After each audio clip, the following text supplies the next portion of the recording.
રાજકોટ શહેરની આજી નદી ઉપર આવેલો બેઠો પુલ ચોમાસા બાદ બિસ્માર બન્યો હતો। લોકોને પડી રહેલી હાલાકીનો દિવ્ય ભાસ્કરે અહેવાલ પ્રકાશિત કર્યો હતો, જે બાદ હવે કોંગ્રેસે પણ આ મુદ્દે તંત્રને ઘેરવાના પ્રયાસો શરૂ કર્યા છે। આજે કોંગ્રેસના આગેવાનોએ આ તૂટેલા પુલની વચ્ચે બેસી ધરણા કરી ભ્રષ્ટાચારનો આરોપ લગાવ્યો। કોંગ્રેસ દ્વારા ઉગ્ર વિરોધની ચીમકી પણ ઉચ્ચારવામાં આવી છે। પહેલા વરસાદની અંદર જ ભ્રષ્ટાચારના પોપડા ઉખડી ગયા છે।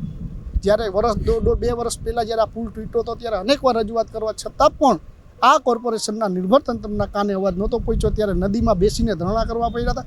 આજે એ જ પરિસ્થિતિ ઊભી રહી છે। છેલ્લા 6 મહિનાથી આ પુલ બંધ છે। અમે આવનારા દિવસોમાં હજી તો નદીની અંદર બેસીને ધરણા કર્યા છે। કમિશનર કચેરીની અંદર ધરણા કરતા અમને કોઈ રોકી નહીં શકે। પુલ બંધ થયા બાદ તંત્રએ સિક્યોરિટી હટાવતા હવે આ પુલ કચરાનું અને મચ્છરનું ઘર બન્યો છે। રાજકોટથી દિવ્ય ભાસ્કર માટે Kulin પારેખનો report. Share and download કરો દિવ્ય ભાસ્કર એપ।